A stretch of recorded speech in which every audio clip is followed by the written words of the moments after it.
सुप्रभात बच्चों, आज हम लोग पढ़ेंगे कबीरदास को। कबीरदास निर्गुण धारा के प्रवर्तक थे और निर्गुण धारा क्या है? एक ऐसे ब्रह्मांडेश्वर को, एक ऐसे परमपिता परमेश्वर को मानना जिनकी कोई जाति नहीं है, जिनका कोई आकार नहीं है, ऐसे धारा को मानने वाले को निर्गुण धारा कहते हैं। और ऐसे निर्गुण धारा के जो प्रवर्तक थे वो बाबा कबीरदास थे। कबीरदास की जो महत्वपूर्ण पुस्तक थी बीजक, तो बीजक जो 3 भागों में बांटा गया है बच्चों, वो है साखियां, पद और रमैनी। तो आज हम लोग साखियां पढ़ेंगे। क्या पढ़ेंगे? साखियां पढ़ेंगे। तो ध्यान दें, और जब ध्यान से पढ़ेंगे तभी जो है हमारे सारे प्रश्नों का जो है वो समाधान हो पाएगा। तो आइए। मान सरोवर शुभर जल हंसा केली कराय, मुक्ता फल मुक्ता चुगे, अब उड़ियन तन जाई कबीरा, अब उड़ी अनत न जाए। तो मान सरोवर जो है बच्चों, वो प्रतीकात्मक है ईश्वर का, परमात्मा का। परमात्मा से जो आत्मा है वो दूर नहीं होना चाहता है। हंसा केली कराई, और हंसा जो है वो है आत्मा। परमात्मा रूपी मान सरोवर में आत्मा रूपी हंस क्रीड़ा कर रहा है। मुक्ता फल मुक्ता चुगे, और मुक्ता फल मतलब आनंद रूपी मोतियों को जो है आत्मा चुग रहा है। अब उड़ी अनंत न जाई कबीरा, और वह अब उड़ करके अन्यत्र नहीं जाना चाहता है। उस परमात्मा रूपी मान सरोवर में जो आत्मा रूपी हंस क्रीड़ा कर रहा है और आनंद रूपी मोतियों को चुग रहा है, तो वो उस छोड़ करके, परमात्मा रूपी मानसरोवर को छोड़ करके अन्यत्र नहीं जाना चाहता है। इसमें ईश्वरीय प्रेम व्यक्त हुआ है।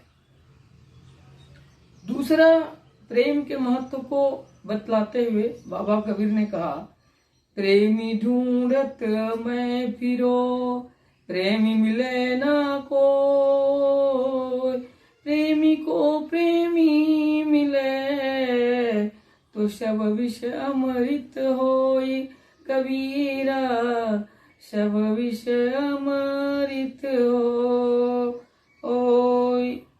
प्रेमी जन प्रेमी को ही ढूंढता है, जैसे सज्जन व्यक्ति सज्जन को ही ढूंढता है। पर बच्चों, क्या हर जगह मिलते हैं लोग? नहीं मिलते हैं।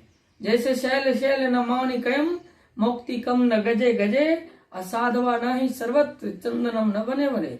जैसे हर जंगल में चंदन नहीं मिलता है, वैसे प्रेमी जन हर जगह नहीं मिलते हैं। तो प्रेमी लोग प्रेमी को ही खोजता है, लेकिन प्रेमी मिलता नहीं है। और प्रेमी को प्रेमी मिले, अगर प्रेमी को प्रेमी मिल जाए तो शब विष अमृत होई कबीरा, सब विष अमृत होई। तो जो प्रतिकूल परिस्थितियां होती है वह भी अनुकूल हो जाती है, वह भी उसके अनुकूलित हो जाता है। तो आइए, तीसरे में हम लोग ज्ञान के महत्व पर प्रकाश डाले हैं। और उस काल में, भक्ति काल में जो है ज्ञान की महिमा पर जोर डाला जाता था, है ना। जैसे पहले भी आप लोगों ने पढ़ा है कि जाति ने पूछिए साधु की, पूछ लीजिए ज्ञान, है ना, और मोल करो तलवार का, पड़ा रहन दो में। तो वैसे ही कबीर ने कहा कि हस्ती चढ़िए ज्ञान को, सहज दुली चाडा, स्वान रूप संसार है, भूकन दे झक मारी कबीरा, भूकन दे झक मार। तो बाबा कबीर ने कहा कि हाथी रूपी ज्ञान पर चढ़िए, छोटे छोटे आसनों का परित्याग कर दीजिए। दुलीचा मतलब आसन।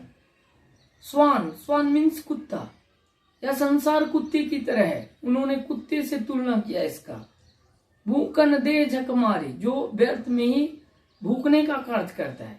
कबीर ने कहा कि जो सामाजिक आलोचनाएं होती है, जो निंदा होता है, उस पर व्यक्ति को ध्यान नहीं देना चाहिए। और ज्ञान की महिमा पर जोर देते हुए उन्होंने कहा कि हाथी रूपी ज्ञान पर चढ़ना चाहिए और छोटी छोटी आसनों का परित्याग कर देना चाहिए। आइए आगे हम लोग बढ़ते हैं। कम समय में ही अच्छी जानकारियां हासिल करना है। पखा पखी के कारणे सब जग रहा बुला, निरपख होई के हरि भजै, सोई संत सुजान कबीरा, सोई संत सुजान। देखिए, संत और सुजान क्या होते हैं, इसको परिभाषित करते हुए उन्होंने, कबीर ने कहा कि जो पक्ष विपक्ष, पखापखी के कारण, पक्ष विपक्ष के कारण, जो संसार की वास्तविकता है उससे लोग भटक जाते हैं, भूल जाते हैं।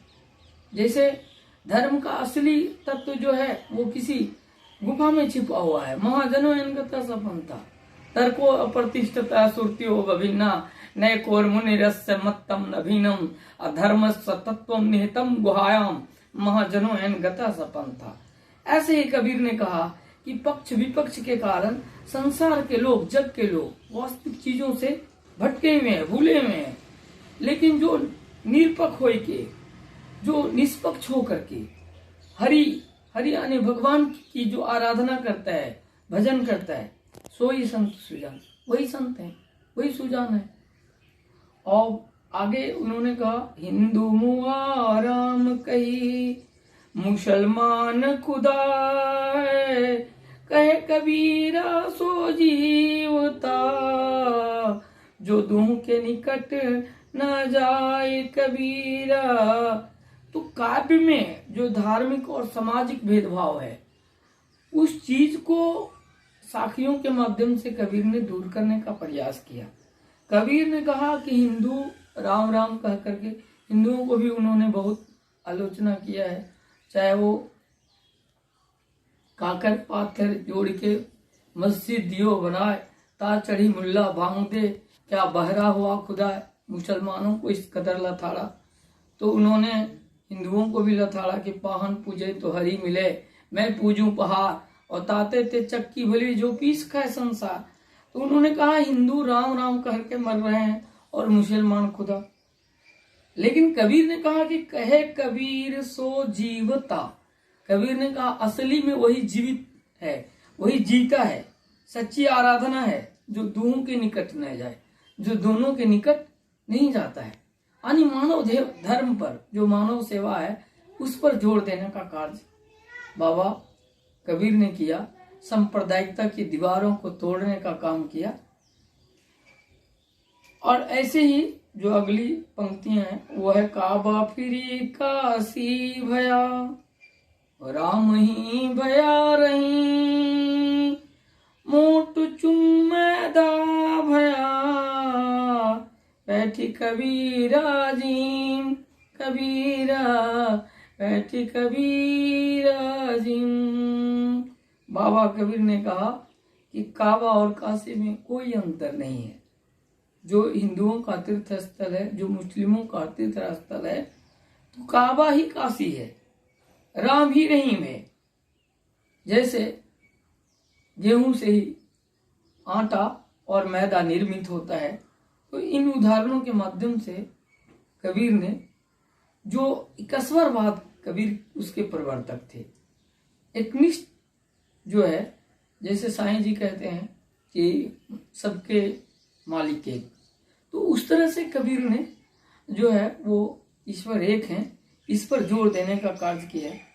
और अंत में कबीर ने साखी में कहा, ऊंचे कुल का जन्मिया, जे करनी ऊंच न होय, सुवरन कलश सुरा भरा, साधु निंदा सोई कबीरा, साधु निंदा सोई।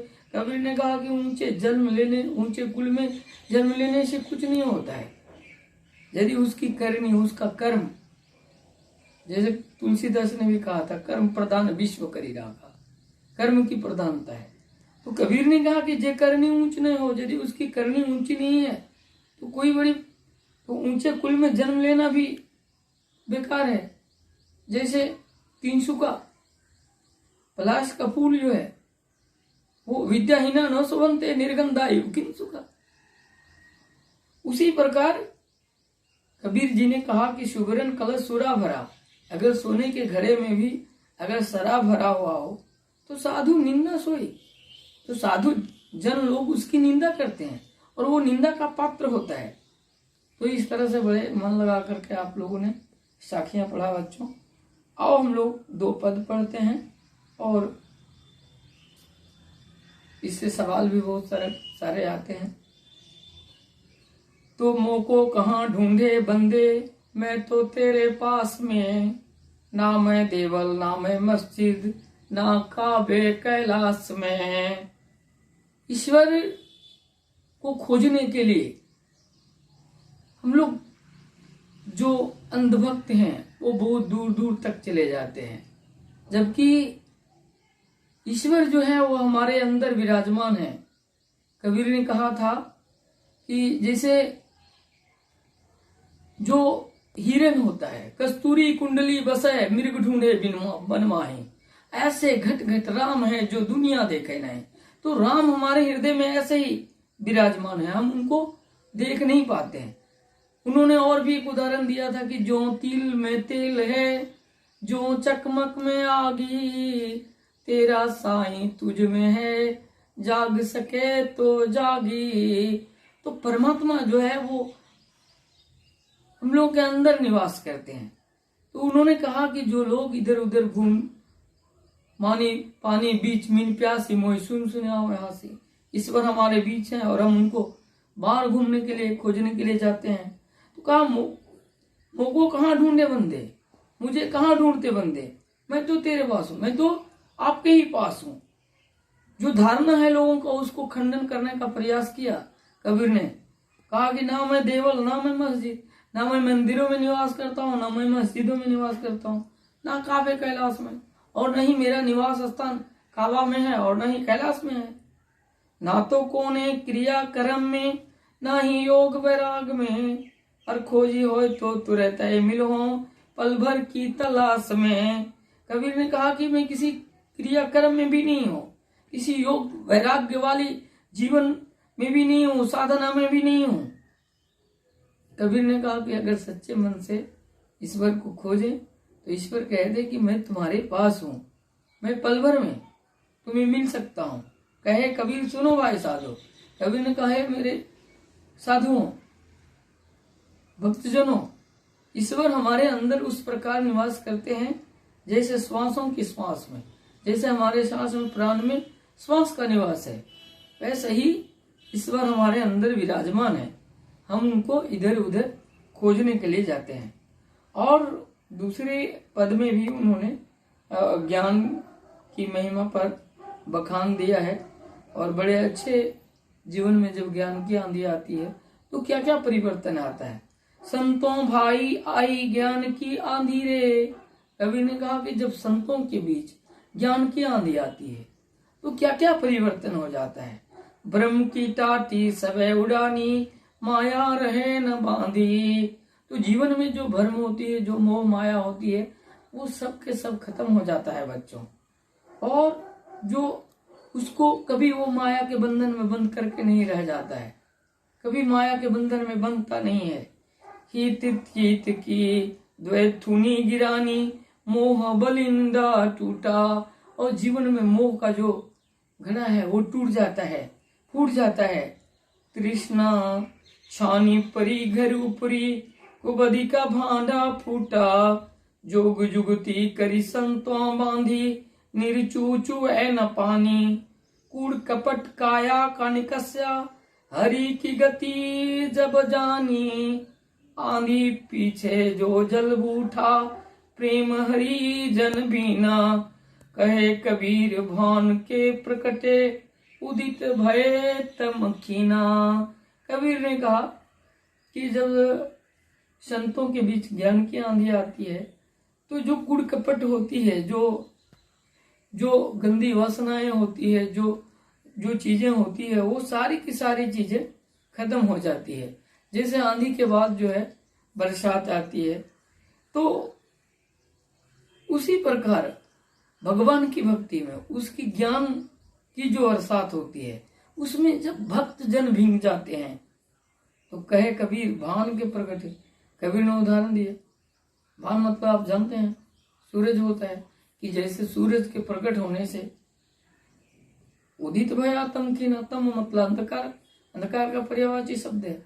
जैसे अंधकार का नाश हो जाता है, उसी प्रकार जो है जैसे सूरज के निकलने से अंधकार का नाश हो जाता है, उसी प्रकार जब जीवन में ज्ञान आता है तो ज्ञान की जैसे आंधी आती है तो बहुत कुछ परिवर्तन हो जाता है।